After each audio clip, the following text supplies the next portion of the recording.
mao na nga gitangtang sa MCWD. Pero mato pa ni Tony Joey de Luz nga di man siya mudagan pagka mayor unya tulo ka mga rason iya nakita kung anong tangtangon siya sa pagka board sa chairman sa board sa MCWD. Una, kato misulti siya nga iyang gisultian si Mayor Michael Rama nga Mayor Mike, we need younger generation. But pasabot ba nga pahuway na Mayor Mike unya magkonsultan lang ka sa tuang partido or sa tuang grupo or sa tuang team. Mangita taog bas bata-bata pa nimo na may Edo Rama, capable kayo nga mudagan pagamayor, na ay Raymond Garcia, pwede po, batanon pa. Pahuway lang ka Mayor Mike, no? Nasuko kuno si Mayor Mike Rama, anak mga kabombo. Sadyang nisulti si Atty. Joey de Luz nga, Mayor Mike, we need younger generation. Mura bag na misinterpret. Lain pa issue, kada kuno lang property sa Prince Warehouse Club, kada nasirado. Doon na po issue diha ang Cebu City Government o ang MCWD. Ikatulo nga rason ang pagsupak ni Atty. Joey de Luz nga i-privatize ang MCWD. Mo ni rason po nganong nga buot kuno siya nga ipatangtang ni Mayor Mike Rama. Kanang tulo nga rason mo yan nakita kung anong buot siya ipatangtang sa mayor isip chairman sa board. Siya raman unta to ang ipatangtang. Nahibong ko nga naapil man si Miguelito Pato. Naapil po si Jodeline May Sino mga kabombo. Kadamdam ko nga kung tangtangon si Atty. Joey de Luz, buot nga ipoli ni Mike Rama si Miguelito Pato. Pero si Miguelito Pato, di man siya mudawat sa posisyon pagka chairman sa board sa MCWD. Nahibong ko apil man siya gitangtang o sa kay rason. O ya si Jodeline May Sino, apil lagi siya nga gitangtang. O sa may saan ng Jodeline May Sino mga kabombo? Gumikan magkahak ay mitingog si Jodeline May Sino. Ngayang gibutyag nga gipatawag sila ni Mike Rama sa ilang harianon nga panimalay diri sa V Rama mga kabombo kay gi-invite sila og breakfast unsa pagkaunsa nga naamay taga Prime Water. Ayan niingon ang taga Prime Water nga nagpresent dito nga ang pagpalambo sa supply sa tubig mao ni mao na so nagawa sa mga istorya nga basin og mahalin ang MCWD. Nanggawa sa mga istorya nga basin og ma-privatize ang MCWD. Og niingon si Jodeline May Sino sa atol sa interview sa mga tigbalita nga giduol kuno siya ni Mike Rama human sa ilang meeting ni Prime Water og niingon kuno si Mike Rama ngadto kang Jodeline May Sino nga unya nagkasabot na mo.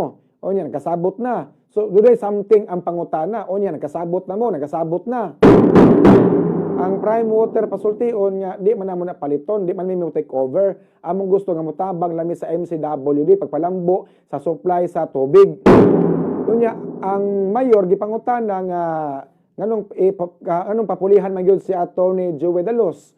Matod pa ni Mayor Mike Rama mga kabombo, no? Nga kanana ang doon naman kunoy kaso. Doon naman kunoy kaso sa ombudsman katong gidusok nga kaso sa pinato kagatos nga membro sa union sa MCWD nga ni-file og kaso nga to karon sa ombudsman buot nga ipatangtang si Atty. Joey de Luz sa isip chairman sa board. Ang ombudsman wala mo aksyon hinungdan nga ang maong kopya sa maong kaso gihatod ngadto sa opisina ni Mayor Mike Rama. Kay si Rama maoy pa desisyonon mga kabombo, no? Nya si Mike Rama usab mo ni mog recommendation mo to yung recommendation nga ipatangtang si kini aga Atty. Joey de Luz. Nya ang maong kaso gibalik pud ngadto sa ombudsman mga kabombo. Pagbalik sa ombudsman ang kato mga membro sa board karon sa MCWD ilang gi-withdraw, ilang gibakwi ang ilang kaso mga kabombo nga ilang gidusok ngadto sa ombudsman sa pagpatangtang ni Atty. Joey de Luz. Sa ato pa walay kaso kay gibakwi man mga kabombo. Pero ang katumaong kaso sa union ang ilang gidusok sa ombudsman mao gihimong basihan ni Mike Rama nga tangtangon si Atty. Joey de Luz nya mado pa ang mayor wa pud kauyon kuno sa pag-address sa kakuwang sa tubig sa MCWD.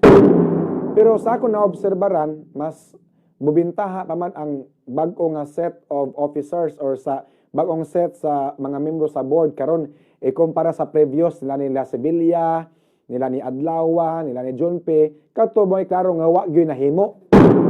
For how many years mga kabombo, wa gyud ka pa-improve sa serbisyo sa MCWD. Kuwang yapon kayo ang supply sa tubig mga kabombo. Imagine na Cebu City daan nanginahanglan ta og 500,000 cubic meter nga tubig matag adlaw sa Cebu City pero pila may masupply kaniadto. Sa previous nga mga membro sa board, panahon nilang John P, 230,000 cubic ra. Mga kabombo, ilang masupply matag adlaw. Diin ko na kayo ana, pinaagi ni Ma'am Charmaine Rodriguez Cara, ang kanhi spokesperson sa MCWD. Karon panahon ni Atty. Joey De Luz, pila ka bulk water facility ang nablihan. Example, Losaran. Asa man na nagsupply og tubig ang Losaran Bulk Water Facility sa mga mountain barangay diri sa North Gabahin, Apas, Busay, Lahog ug uban pa nga mga barangay diha sa North Gabahin. Karon po datay desalination plant diri karon sa Cordoba nga diin ang water, ang sea water mainom na this coming December, no? Diri sa Talisay po do na po tay lain nga water facility nga ablihan pud pohon, no? Basta kay ubos sa kang Atty. Joey De Luz nga administration, isip siya may chairman sa board sa MCWD, daghan siya og agi.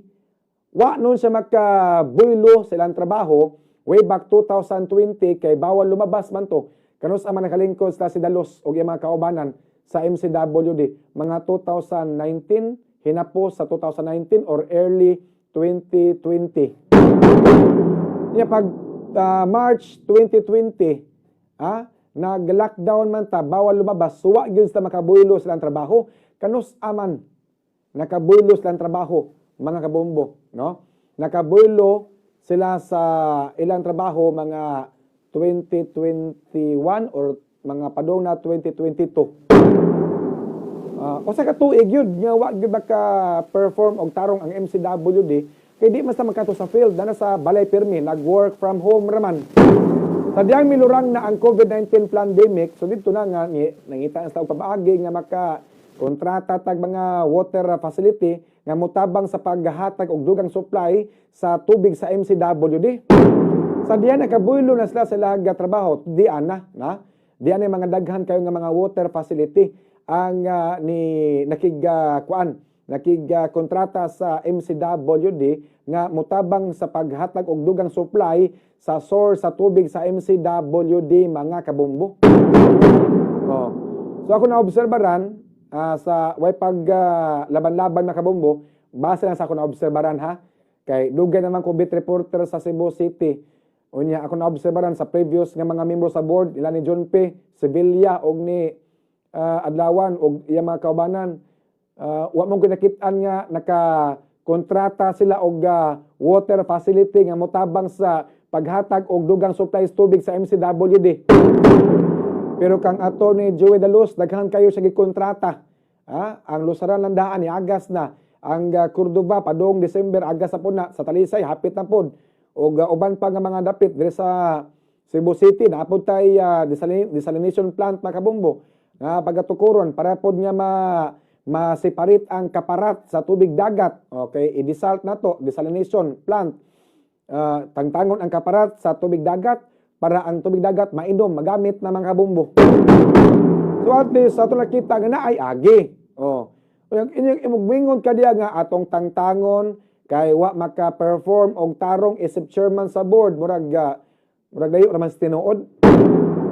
Kay kung ngayon ka diya nga tangtangon, kay wa maka-perform og tarong siyang trabaho.